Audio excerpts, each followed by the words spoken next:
Are you an HR department of one, trying to figure out how to balance task and strategy while keeping up with changes in regulatory compliance?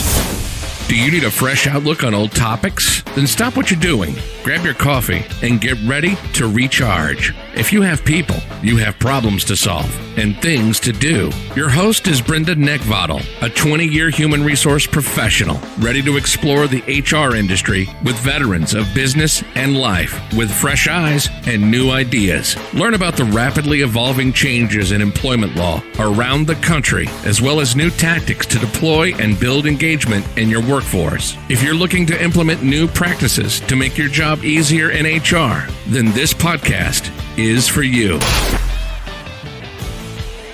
Hello everyone, and welcome to the Best Practices in Human Resources. My name is Brenda, and looking forward to spending another really awesome show with you guys. If you are joining for the first time, welcome. Hopefully you're going to get some really great nuggets of information out of this. This is a fun podcast, and the goal is to actually get you actionable information based off of real issues and things that take place here in the workplace. And for those of you who are coming back and you're listening again, thank you so much. Really, it's you guys. You guys have helped me do something pretty spectacular. And I cannot wait to share it with you. Matter of fact, I'm going to just do it right now anyway. I am really excited to share with you that this podcast show has been awarded the Stevie's American Business Award Bronze level in the Best Business Podcast category for the 18th Annual American Business Awards in 2020. The American Business Awards are the USA's premier business awards program, and all organizations that are operating in the U.S. have been eligible to receive nominations, public, private, not-for-profit, and for-profit, both small and large. More than 36,000 nominations from organizations of all sizes in virtually every industry submitted this year for consideration in a wide range of categories, where I was nominated in 2 categories and won both, to include the Bronze Award for Achievement in Human Resources as well. So more than 230 professionals worldwide actually participated in judging the process to select this year's Stevie Awards winners. Super huge honor. I mean, really huge honor. It took me about 2.5 hours to get unglued from the ceiling when I got the announcement that the podcast got the bronze level. And there's 3 levels. And I would really like to also congratulate the Intel Corporation for their achievement in winning the Gold Stevie in the category for this, and their show Intel Chip Chat, as well as BMO Financial Group for their achievement in winning the Stevie Silver for their show Macro Horizons, a podcast on global trends in fixed income. So I received, like I said, that formal announcement on Friday, and I'm extremely grateful that you guys as listeners can really, really make that happen. So thank you so very much. It would not have happened without you guys listening in, and just really, really humbled and honored. So I am here to help share with you the what and the how in human resources. And I'm in the human business, and that means that there's a greater number of dynamics in the workplace to balance and manage. But most importantly, today we're going to be talking about employment law changes across the nation. Most of it's still related to coronavirus stuff. Should be no surprise. But I'm going to share with you later in the show where you can get access to this information. And the main topic today, we've got a really awesome guest coming in.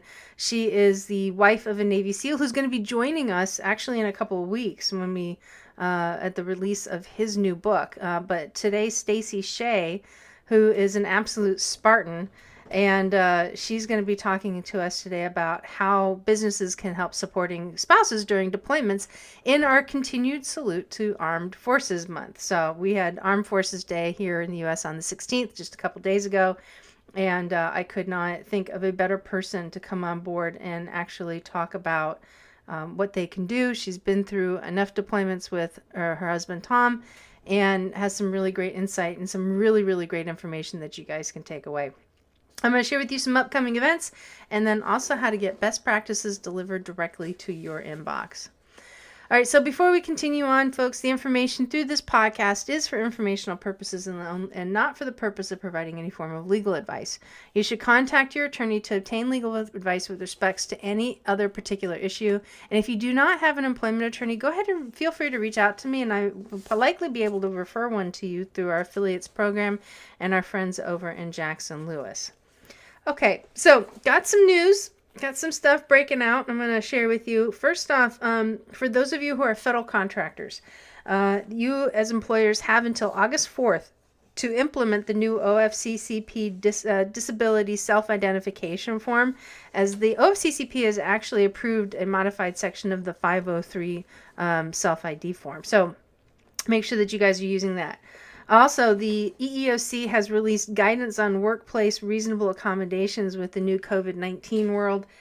Make sure that you guys are checking that out as well. And then also, there have been some temporary changes to the I-9 form. And basically, with the I-9 form specifically, it is the actual investigation of the IDs piece of it. And so they have provided a little bit of leniency on it. You still have to do the I-9 form. But make sure you pop on over to the USCIS website and check out, because they do have some temporary changes and announcements that came out for I-9 and E-Verify. Also, the Department of Homeland Security has issued a temporary rule for employers in the food processing industry as it pertains to H-2B workers. So make sure you guys are jumping up on top of that. OSHA has also issued a new COVID-19 alert to restaurant and beverage vendors, especially since a lot of you guys have been able to remain open and do curbside service. But there is some new information that has come out from OSHA. You guys want to stay on top of that. So a little while ago, we had announced that the EEOC had there was going to be no EEO1 reporting for the 2020 year. That has not gone away permanently.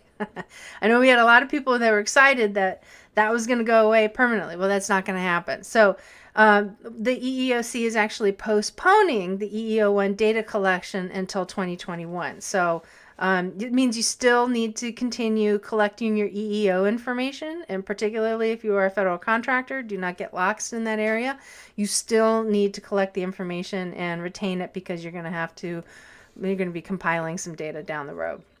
And over in Alabama, the governor's proclamation has provided certain levels of civil immunities for businesses. So guys if you're down in the southern states in Alabama, go ahead and take a look and see what's going on. And Connecticut has released guidance for May 20th reopening, but requires certification and training as well. So make sure you guys are jumping on that. Indiana employers must develop a COVID-19 plan to ensure a safe work environment. So you make sure you want to look into that. And then Maryland has also enacted mandatory WARN Act obligations for even small job actions. I know I've got some clients that are up there, so I need to check that out myself. Over in Massachusetts, there's been some proposed amendments to the Massachusetts paid family and medical leave regulations that are now released for public comment. That means that they are taking feedback before they are actually enacting those amendments and putting them into play. So if you want to get in on that action, check out what those things are. This is a great opportunity to go ahead and provide your input as a HR operator.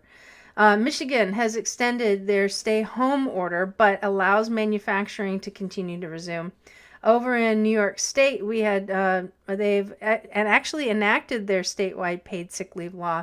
And as well, New York City, and we talked about this a little while ago, the New York City human rights law ban on pre-employment marijuana testing is in effect. It is actually engaged. And then lastly, over in Wisconsin, I know some of you may have seen this in the mainstream news, but Wisconsin Supreme Court had struck down the COVID-19 Safer at Home order and their considerations for Wisconsin employers. So that's the first of its kind right there, and guaranteed we're going to be seeing a lot more as it comes. Some of these cases are coming to court, and once that information does come available, I'm definitely going to make sure that we share that information with you guys.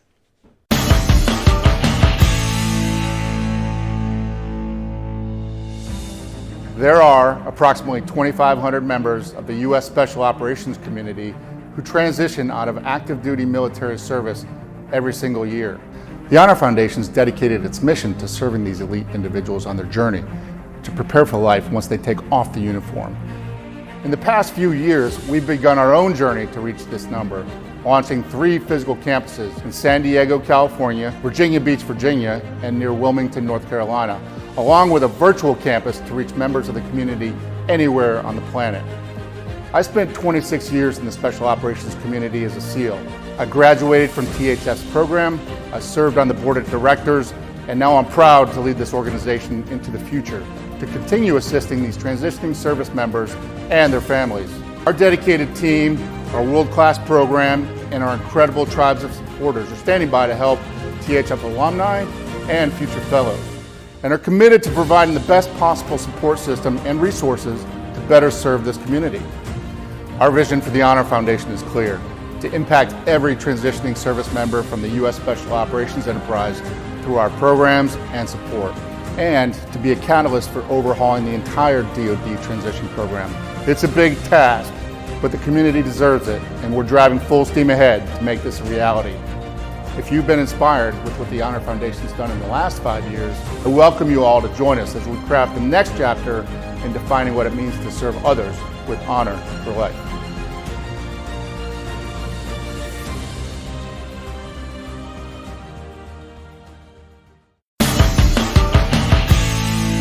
All right, so I have this thing. I know I just heard myself doing it on the last episode where I seem to start off every guest episode with, so folks, we've got this person on, and it's not going to be any different this time either. So we have Stacy Shea, and I am super excited to have her here. She is the wife of U.S. Navy SEAL Thom Shea, who has been a phenomenal influence in people's worlds, and them working together is a pretty impressive duo. And she is here with us today to really kind of talk about, in support of our Armed Services Month, how to support employees who have family members or spouses who are currently on deployment. So welcome, lady. How are you? Thanks for having me. I love anytime I get to chat with you and spend some time together virtually or otherwise. Oh, well, thank you. Yeah, it's pretty neat. We've actually never met, but we seem to be connected, and we just stay in touch. And she's an awesome lady and a really good influence. So I thank you. I appreciate you being on. Yeah, thank you. And Tom's funny. Tom's funny as heck too. Oh my goodness, he's a hot mess. You can never be. You have to be careful what you ask him because you can never be sure what he's going to answer. You look at a very raw, honest answer. Phew, mercy. Oh, when he and I first started talking, I told you this earlier, but I'll share this with everybody else. And he said, he says, so what do you do? And I said, well, I'm an HR professional. And he goes, they're the worst people on the planet. I just started laughing.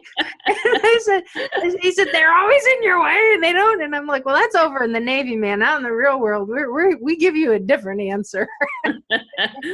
That's a classic Thom, right? It is. I know he's such a great guy, though. And we're actually planning on having Thom on as you guys get closer to the release of his next book, which will be pretty awesome. And we're looking at June for that. So this is going to be right around the corner.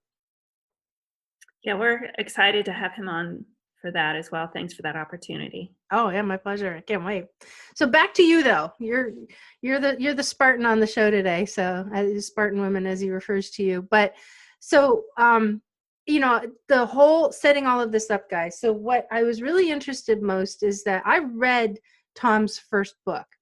And first off, those of you know from following, I'm dyslexic. Reading is not fun for me, but I was so drawn into this book, and I was so impressed about what was written in regards to the relationship between Thom and Stacy and how impactful they talked about their marriage. I mean, it was just, the feminine energy, the masculine energy, really just everybody, they're in their roles, and just the support that you guys give was just incredible. But what a lot of people don't know is in the SEAL community specifically, and I can share this, that there's tight knit, and then there's like immersed together. And that's really what the SEAL community is. It's not only, we've talked about how the guys have each other's back, but the wives have each other's backs as well. And when somebody is on deployment, the support is just unbelievable.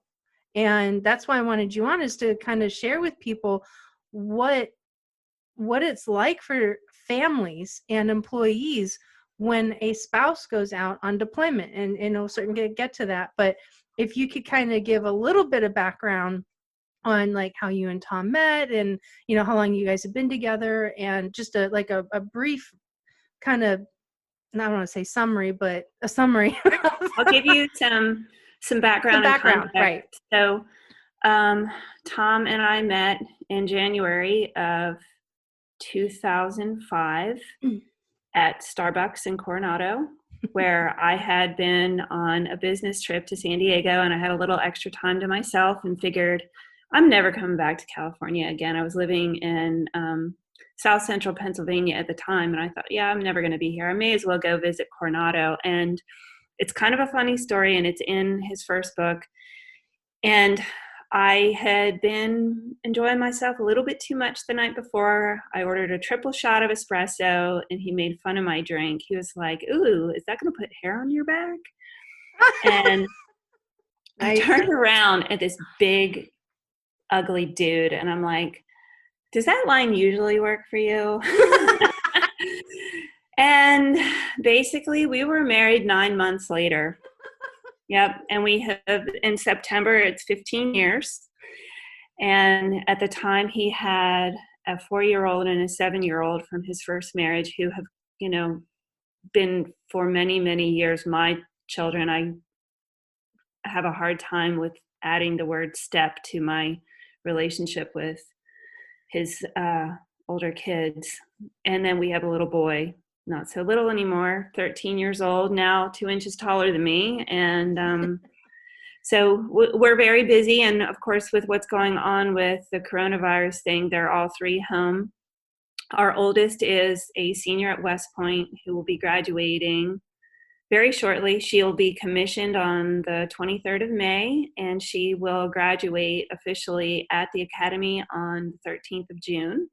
We're so proud of her. She's going to be going to flight school in Fort Rucker, Alabama, and she wants to fly Chinook helicopters. So, that's awesome. Yeah.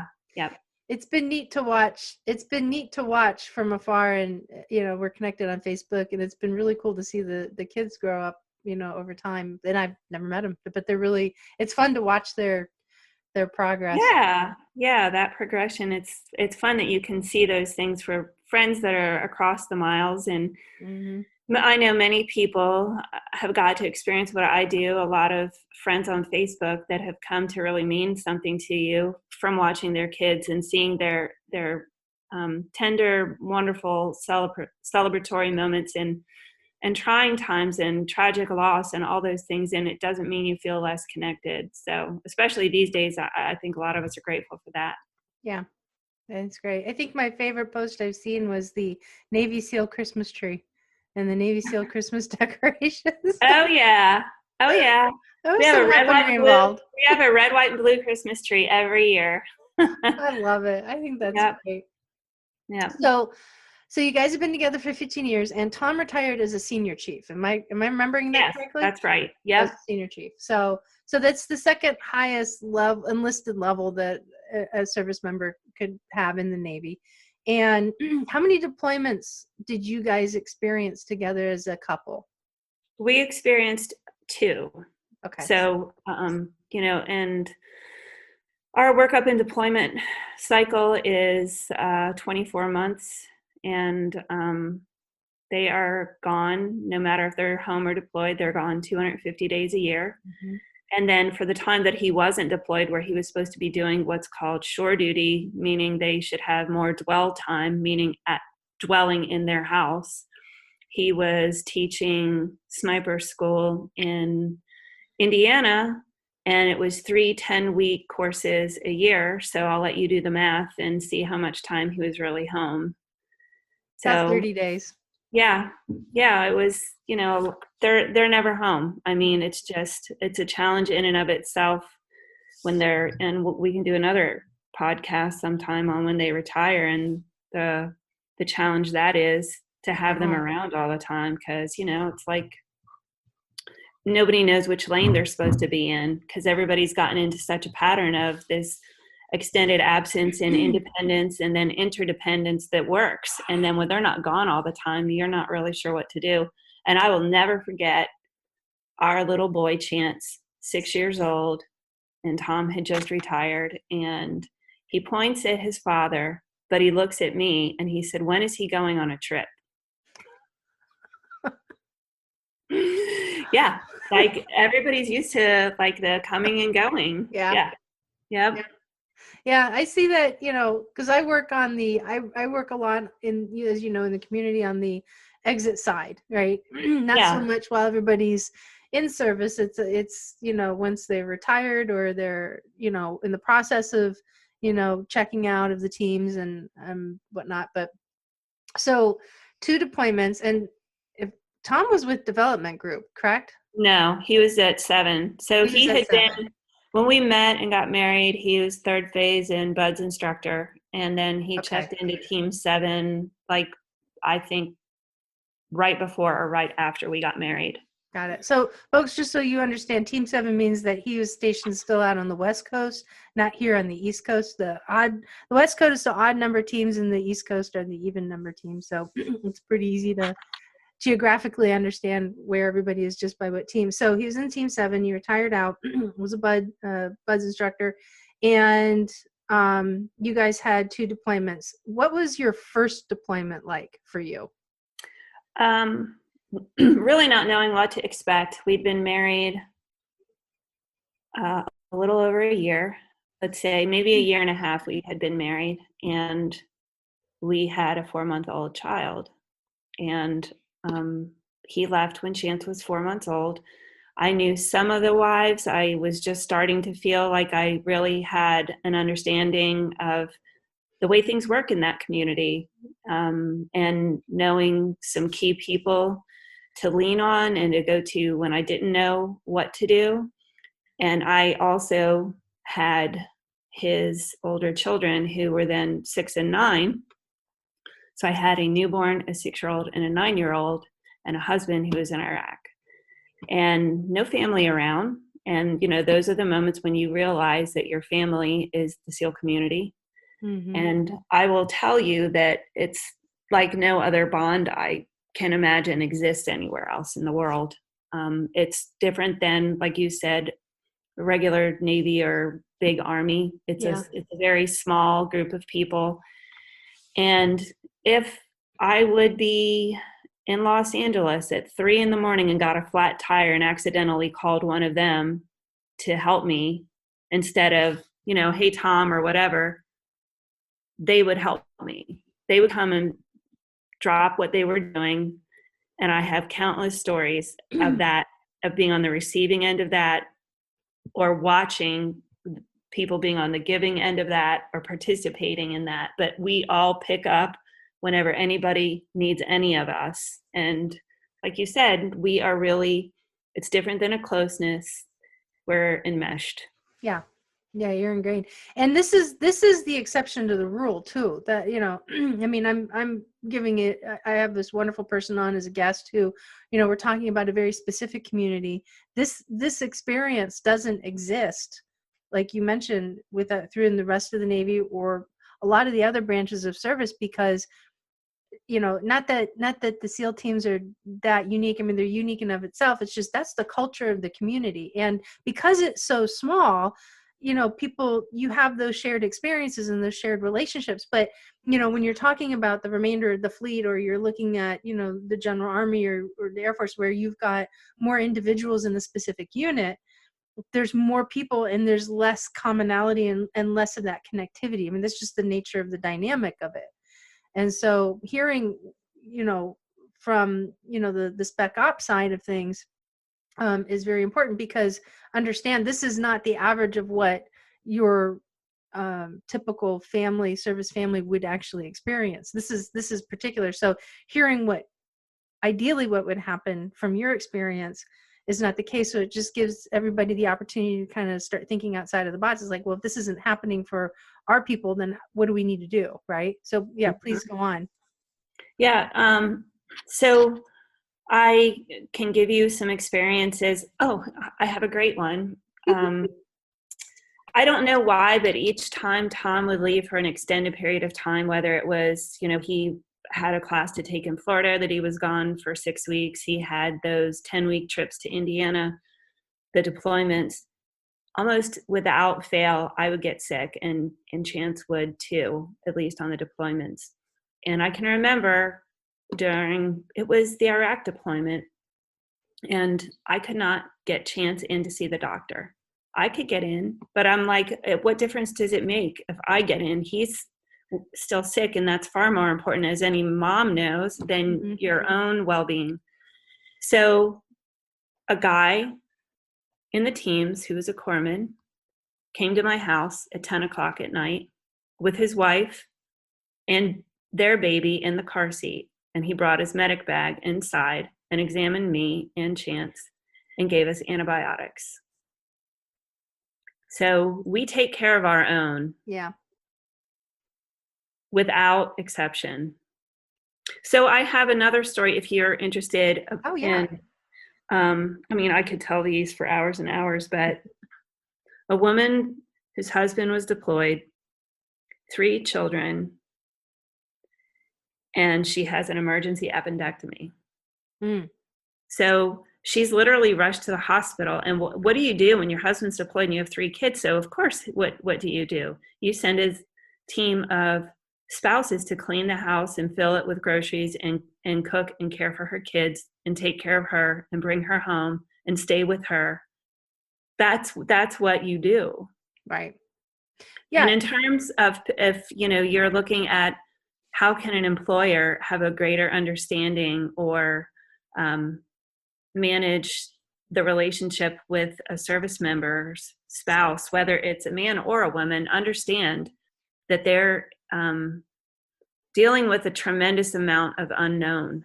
Yes. I mean, they can get some really bad news anytime, and that bad news can be that dreaded knock at the door that nobody wants to hear. It can also be something less serious, but still very stressful, whether it's an extension of a deployment. There's been, some sort of incident one way or another that your loved one has been involved with, and it's going to have ramifications, and you're having to do a lot of waiting and hand-wringing, and you just don't know.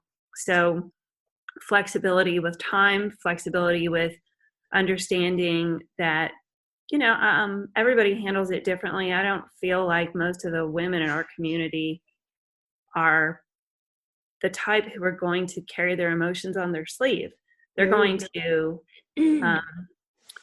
suck it up's an inappropriate word, but they're strong and they're gonna carry that load. That's what we do.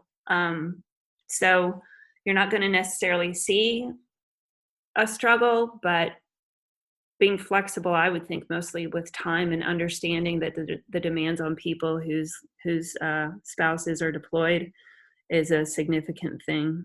Yeah. And if you've never experienced a deployment, or you haven't been with families or, associated with individuals who their spouses are on deployment, like really closely, especially in the teams, like, you may get a couple phone calls maybe throughout, but it's not like you can spend a lot of time talking about, it's like, okay, I got my husband on the phone and now I can just like mentally dump on top of that person all of my problems in the world. You can't do that because they're in a different mindset. And as a matter of fact, in the book, you guys talk about that, is that you didn't relay what the challenges that you were going through when you guys were on the phone. It was always about, reassuring that you're fine so that he doesn't worry while he's over there, because he can't do anything about it. Right. I'm fine and the kids are fine. That was always what that's what he had to hear. And I know they're a really difficult moment for our family. The first time he was deployed in Autumn's life was when he went to Iraq, or I guess her life where she could remember it. And she was 9 years old, and she couldn't wait for the first time to be able to Skype with him. And so I had been talking to him on Skype, and she was like, Daddy, I can't wait to talk to you. And she came over and she looked at him on the computer, and he looks different on deployment than he looks at home. They are exhausted almost all the time. He looked dirty. He looked like he was in a dirty place. His hair was scruffy. He looked exhausted. He looked like he was sad. Mm-hmm. And she fell apart and started sobbing and wanted nothing to do with that conversation at all. And so in that moment, as a spouse, you have to manage what both of them are going through. Right. Because he feels like a failure as a father. And he's around the globe, and that may be the last time he gets to speak to his child. Yeah. And I have to tell her that not everything's going to be okay. That's a lie. One doesn't know that.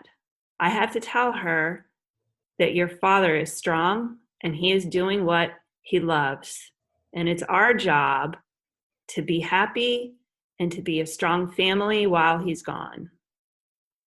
Yeah. And that takes really, I mean, that takes fortitude to be able to do something like that. I mean, I mean, very few people could relate to something like that unless, they've been in that particular situation. And then to turn around and, I can't remember if you were working at the time or not, but imagine having that conversation and then the next morning being able to wake up, get everybody going, look at yourself in the mirror and put on somewhat of a face, turn around, and then go to work and deal with people who have what we call first world problems. I can't connect to my internet. Oh my God, I got an oil change. We have no patience for whining and complaining and weak people. We don't. I mean, none of it, like spouses, team guys, like we have a very low tolerance for people who complain. Very low. I mean, it can be tough to be around us at times. I do know that, but it's a gift and it's a skill and it's definitely needed. And this being in that particular kind of life, it requires a level of strength and selflessness that you don't often see. So what is available for military families who have somebody on deployment who are struggling with deployment? So, like we said, in the SEAL community, there's a tremendous amount of support. All you need to do is make one phone call and boom, people are showing up. But for those that don't have that level of connectivity, what kind of support for so employers understand what's available through the military, like what exists? Being that I was only in the SEAL community, I'm going to be lax to answer that question. But what I think is probably the most important thing for someone who's struggling is to reach out to someone at your command, no matter what armed service your family is involved with, because being in a protracted war like we are, and I mean, I guess it's over or it's not, but we're always somewhere doing something. There's a lot more sensitivity in the military to what families go through now than there ever has been. So there have got to be resources. And I know that in the SEAL community, we have ombudsmen. I think they have a family readiness group, which they actually started, right? I was the Group 1 FRG right before we left, but I know that that's what exists in the Army, or I think that's what exists in the Army. So there's peer spouses are the people that I would gravitate to. And I tell you who I would stay away from, no matter what group, is women or men who complain about their spouse. Steer clear of people who complain about their service member, their loved one. Yeah. That stuff rubs off. Yeah, it does. And it doesn't do anybody any good, especially if they're deployed, because, it's, my number one rule in life is, in the absence of information, people make stuff up. And those types of conversations just happen in their heads. And I've seen it. I've seen, employees go through that. And it's not cool. It's not fun. So if you could have a conversation with any employer who had an individual that was out on deployment, what would you tell them? Like, what would you recommend on how they could support their employee during a 6-9 month deployment? I would make myself more available to them to listen on a regular basis, even if it was like a scheduled weekly 15 minutes. And even if they say, I'm good, I don't really need anything, at least they know that weekly moment is coming that they can share. Be flexible with time, because things are always falling apart. at home and with your kids the moment they're deployed. I don't know what goes on in the universe, but people get sick, cars break down, things happen. So just have a level of understanding and show gratitude for not only what the service member who's deployed is doing, but what the entire family is doing, to include the employee and their children, because they're all making a sacrifice that civilians don't understand. Yeah, that's awesome. So do you have anything else that you'd like to share? Because I mean, you've got some really great talking points and some really awesome things. Anything else? Yeah, I want to address, like, I don't want people to think, oh, she's stone cold and has no emotions, doesn't want to hear people's complaints. Like, I want to make sure to clear that up. Like, I'm not saying people don't need to vent. I'm not saying that people aren't dealing with stress, that they need to let go of that stress sometimes by sharing what they're going through. What I'm saying is that uncommitted complaining is terrible. And the thing, so an example is for anybody on the West Coast who's in San Diego, whose spouse is deployed, to complain about how bad it is. It just makes me laugh, because, I thought both of the deployments Thom did when we were still in the Navy, he was in Iraq or Afghanistan from like April to October, November. So it's 120 degrees. He's got 80 pounds of gear and people are shooting at him. And I live on the beach and can go to SeaWorld or the zoo, or, hang out with friends, visit family, and have family visit me if I couldn't afford to travel. Like, I can't imagine saying that we have it worse when we're staying at home. So, like, keeping that in perspective is so important. And that was a big pet peeve of mine, was for women who would complain that they have to do it all because they're home. Yeah. No, I can understand that. The people in this community, they're action takers. They're fixers. If there's a problem, we fix it. And we step up, we volunteer. Everybody I know who's been in this community has volunteered to do any number of things for our families, for our kids, for our service members, raise money, sell stuff, help out other families, advocate on another's behalf, show up and clean, do yard work, help take care of animals, children, grocery shop, cook, clean, anything people need. That's what we do for one another. I almost forgot to ask probably one of the most sensitive questions I think I will ever ask on these podcast episodes is that you mentioned it earlier that, there are people that go through the experience of having the knock at the door and having, a group of men in formal uniform show up on the doorstep, 10 o'clock at night, 12 midnight, 1 a.m, to deliver the most horrific news that any spouse could potentially imagine coming their way. And that would be that their spouse has died in the line of duty. And instantly, the minute that doorbell rings, their world changes.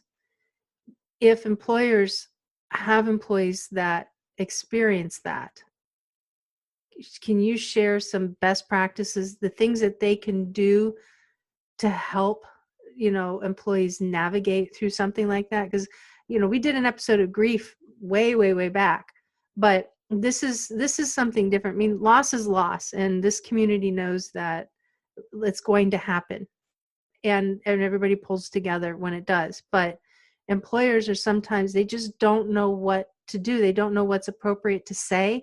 They don't know what questions to ask. They don't know when to offer help. There's a lot to it. And I know in this community, when somebody does pass and they are killed in the line of duty, the support is unbelievable. Yeah, it really is. So I was thinking as you were discussing that, and the people that are surrounding the widow or widower, they're there for a very long time, literally as long as they want, as long as they need. And their life at some point has to return to normal, whatever that looks like. for them, in a very different way. Normal might not come for a number of years, but consistent, intermittent communication is the single most important thing. And we are ready to have you back when you're ready, or whatever the policy is, just not like you're reminding them of that, but we want you, we love you, and do not treat them differently. Do not pity them. Pity is the worst thing you can do. Be kind, be generous, be loving as it's appropriate in a business setting. Do not offer pity. Nothing is harder to deal with in the face of loss. I'm glad you said that. I'm glad you said that. I remember, God, this is a long time ago. This is back in the early 90s. And short version, my grandparents sponsored 5 Cambodian families into the United States that came out as refugees. In the second family that lived with them, there was a guy by the name of Sochiat, and he and I were the same age. So we've known each other, our whole lives. And I was 22 when this happened. But unfortunately, Sochiat drowned. And Cambodian culture is 100 days of mourning, and then on the 101st day is a celebration of their life. And it's an amazing culture to watch. It's amazing to watch people of different cultures mourn. And so when his mom, her name was Ewan, came back to work with us, because my grandparents owned a hardware store, the general manager came over, and this was her first day back in from losing her oldest son after surviving the effects of the Khmer Rouge. Yeah, leaving, being suppressed, leaving your country under tyranny, coming to another country to start your life, and you can't even trust your own child. I mean, so she comes back to the very child, losing the very child that she couldn't trust, and because of circumstances. And the general manager came over, made this huge spectacle, gave her this hug, and she broke down. I mean, this is in front of everybody. And he's like, there. He's like loudly and patting her back. And I'm like, what a jerk. That's the first thing that went through my mind is, don't ever do that. Treat them like they're strong, because they need to be. Yeah. And she couldn't get a grip the whole day. I mean, it was like the one thing that she didn't need was that. Yeah, people don't know. It's counterintuitive, because we are loving. We're wired to comfort one another in times of loss. And it's the most comforting thing you can do is treat somebody normal and not like they're broken. Right. Yeah. Because they're trying to figure out how to put the pieces back. And that's not our job. Right. And I mean, be there to listen and offer that when they ask, but don't go to them and tell them how. Just, welcome them back, remind them there's still a place for them there. And the sooner people get back to work, the better. And I've lived through this recently. My father passed away in October, and my stepmom had been off of work caring for him for quite some time. And I really wanted her to take longer off and come and spend like a solid month with me and my family, so that it was selfish as much as it was gracious. Like, I want my eyes on her. I want to know she's okay. And she said, I need to get back to work. I need to, be around people who are living their lives. I need to get out of, the death of your father. I need a space between that moment and where my life is now. So reminding people, based upon whatever company's policies are, you have the time, but we want you back. Right. When you can, when you're ready. Yeah. And, companies, our policies, can range up to, like, typically on average, it's like up to 3 days of bereavement for the loss of a, direct family. But, look, if somebody needs the time, and 3 days is not enough to get your world back together again. And especially when you're dealing with deployment, because if somebody's killed overseas, then there's the repatriation of the remains coming in. There's the transportation coming through Dover and wherever it needs to go. I mean, there's a lot of stuff that has to happen. There's a lot of moving parts. Absolutely. And all of the dealing with the KCO officers with all of the benefits and paperwork and all of those things. Yeah. 3 days isn't enough. And so, if somebody's in this situation and they need to take that extra time, give them personal leave, paid or unpaid, whatever, Mm-hmm. and give them the time to deal with their lives. And then, then they're dealing with their children on top of it. And then they're dealing with everybody else's grief and they can't deal with theirs. If there's more room for a military family to deal with being a military family, you will get so much more production at work.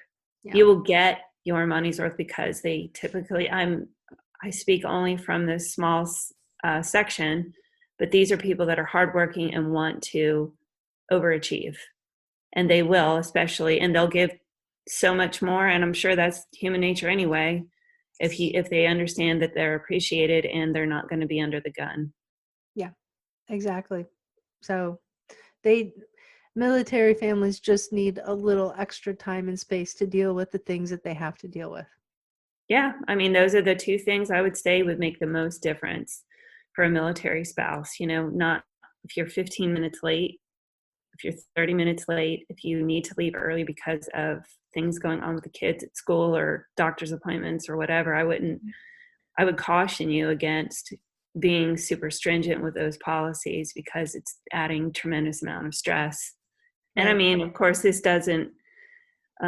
excludes people who are going to take advantage of that grace. And I think we all can identify those people. Yeah, we're good at it. Yeah. You know a hidden agenda when it's there. You just may not know what the play is. But I just thought of this too. So let's talk about something a little happier. So let's move on. So when you've got families, when you've got spouses that are out on deployment, there's the joy of the return. Yes. And the anticipation of it. And, that's something too, is I think, like, if I were in a situation where I had somebody who had a spouse on deployment, one of the first things I would say is, when do you want to take time off? I mean, I wouldn't even make it a requirement, but I would say, like, how much time and when do you want to take off so that you can go celebrate the return and meet them at the ship, or meet them, when they come off the plane or on the base or whatever. Right. Yeah. If as an employer, I would build that up as a really positive thing. And to know as an employee that my company is telling me to get out of here and go run and hug my husband, I drop my company in a second to go to it. Yeah, absolutely. Yeah. That's definitely that's a precious moment. And those first few days when they're home too, to have them, just their feet on American soil is a moment that not many can appreciate. No, but there's also the readjustment period that comes with that. And, what's unique to the teams is that families are encouraged to spend time together before the guys go back. But that doesn't happen in most areas of the military. They only have so much time to reintegrate. And, then new drama comes up. New family dynamics start to take place. Yeah. So the return is just as important as the departure and the middle. Yeah, and if there's unfinished business going on with them being home, you're not going to get their full attention when they're at work. No, not at all. No, it's really an investment into what's best for the company and the other people who are working there, to make sure that the needs of that person are met, and they're unique and different than their peers probably. That's awesome. Well, cool. Well, I'm mentally tapped. I don't have any other questions. I can't think of anything else. This is a few times that somebody's been able to shut me up. Wonderful. What an accomplishment. I know. I can't wait to do it again.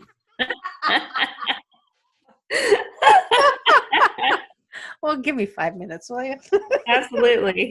Well, I really appreciate you being on. Oh, thank you for inviting me. I look forward to speaking with you soon. Absolutely. I look forward to talking to Thom as well.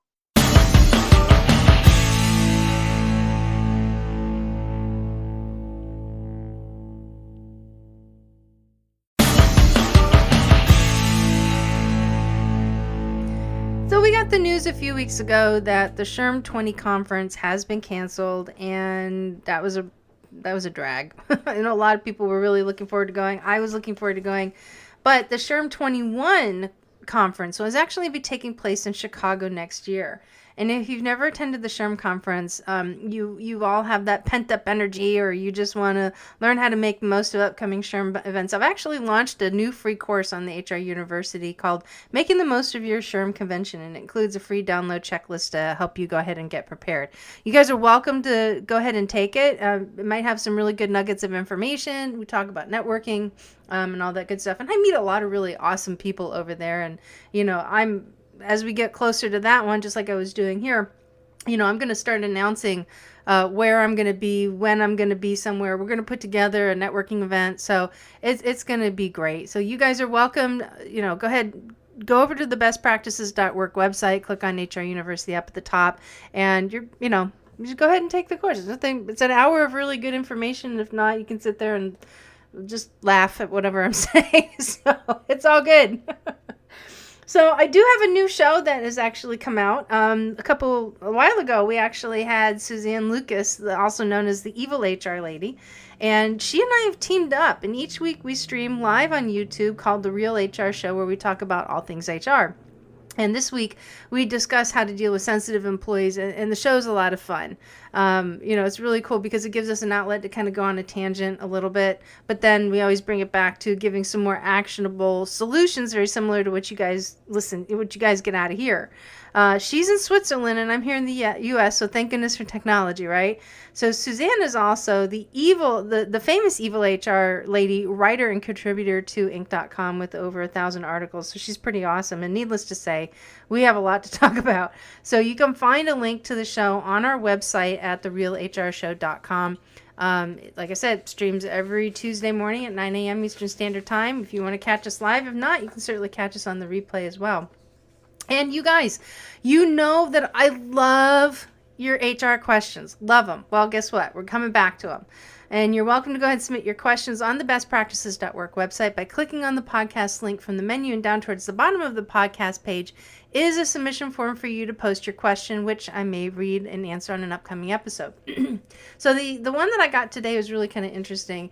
It came back with, an employee has complained to her that her manager has forged her signature on a document that was submitted to HR. How do I validate this?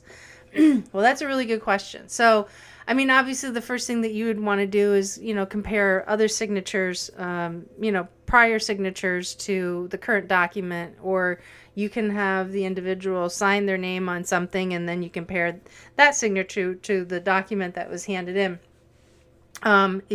There's other ways of doing it too. So if everything that you're capturing is digital, well, that's kind of the question would be, well, if it's a digital document, how did the manager get access to the system to sign off on? So, you'd have to do some, behind the work, take a peek with your IT department to see if that's in fact what the case was. But if you're talking about like an actual tangible piece of paper, and most of what you guys capture is on digital, then you're just going to have to compare, signatures to, whatever the employee is signing. The other thing that you can do too is that if, I don't know what environment this is in particularly, but, if you have an environment to where there is video monitoring, and it's kind of an operation to where somebody's actions are more out in the open, if it's in a retail environment or something like that, you can, check your cameras to see if that's in fact what happened, if that's possible. I remember years and years ago, we wound up releasing an employee for fraudulently signing a customer's, he put the customer's signature on a document because it was missed during the sales process, and it turned out that we actually caught him on camera doing it. So, that was that triggered that. And unfortunately, we had to, release him. He was a really good guy, but, you don't take that kind of shortcut, particularly when it comes to highly sensitive information. So that really was it is. And then, look, when if it turns out that somebody has forged a document, a signature on a document, and it's a manager, well, you certainly have to address that as well. Was it a disciplinary action that was fraudulently drafted? Or did the employee say, well, I'm not going to sign it? Well, I think that point it's an education moment to say, look, you don't sign on behalf of the employee. You just simply state that the employee didn't sign, and you note that on the form itself that they refused to sign. They don't have to sign that document. That doesn't mean that the conversation or the delivery didn't take place. And if it's a situation to where the manager didn't deliver it and is producing a document that goes in an employee's file that misrepresents the employee, well, then, you got a bigger issue to deal with than just a fraudulent signature. You got a manager that's really stepped far beyond the ethical bounds of appropriateness. So, so you do have some options there for sure. So, look, in situations like that, if you're feeling like me and you just really can't sit through another webinar, you're looking for that connection. I mean, real conversations in real time with real people. There's new and exciting changes that are coming in June in the Next Gen Women in HR community. And matter of fact, this week, and it's not too late to sign up for it for this week's event, but we are hosting a open HR roundtable in the Facebook community. So there's a couple steps you need to, if you're interested and you want to join, you got to do it, by Thursday morning. You also have to join the group first, and there's a couple questions that you have to answer. If you don't answer them, that's our kind of our screening process, so to speak. So we don't have a lot of people trying to spam the group or anything like that. We do have Brad Patrick coming back for this, and he was the gentleman that was on the last episode. He just retired as the Chief Human Resource Officer and Communications Officer for Valvoline. He was with Delta Airlines as the Global HR VP during 9/11. Just super phenomenal guy. He's one of my mentors. He's super awesome. Love talking to him. But he's coming aboard because he wants to be part of our conversations as well. So you have to go ahead and RSVP for the event. It's a closed event, like I said. Gives you the opportunity when you register to go ahead and submit your questions in advance online. And it's pretty neat. So we're doing a 90-minute session where the first 60 minutes of it are answering the questions that were submitted, or if anybody has questions. And then we do the last 30 minutes of it is just kind of like an open forum. And be able to get some great advice from somebody who's been in the saddle for as long as he has and seen the things that he's had is pretty fantastic. And then we're going to wind up rolling that out coming up in June and I'll share more information with you guys as we get there. But that's going to be one of the things that we're doing on a more regular basis. So if you would like to get in on the early bird announcement, please jump on the mailing list and you'll have that opportunity to join us for what really is an amazing event towards coming into June. So after all, that's what we need right now, is to stop absorbing and start talking. We really need that connection. And I'll tell you, we did it a couple weeks ago and it was fantastic. We had 12 people on board. And we all had a really great time, but it was nice to actually talk to people, even myself, who were dealing with the same things and, experiencing the same challenges and really being able to, to scratch each other's backs and help each other out. So it was pretty great. So that Next Gen Women in HR Facebook group that I keep talking about really is that awesome place to start. And the Next Gen Women in HR member site is only going to get better. So, that is also rolling out in June as well. It's just a couple weeks away. And the monthly cost is still going to be less than 3 cups of coffee a week. So keep listening. Sign up for updates and information that I'll be sending out in the near future. And can't wait to see you guys in there. So if you guys are interested in following me, you can follow me over on Instagram and Facebook over at Best Practices in HR. You can find me up on Instagram again, also as Brenda the HR Lady. Over on YouTube and LinkedIn, we got Brenda Neckfottle, just using my name, and that's spelled N-E-C-K, like the thing you want to choke, V as in Victor, A-T-A-L. Plus, we've also got the Real HR Show over on YouTube as well, and the website, finally, bestpractices.work. Go ahead and click connect at the top of the page and get my best practices delivered directly to your inbox. So, guys, thank you again so much for being with me on this journey.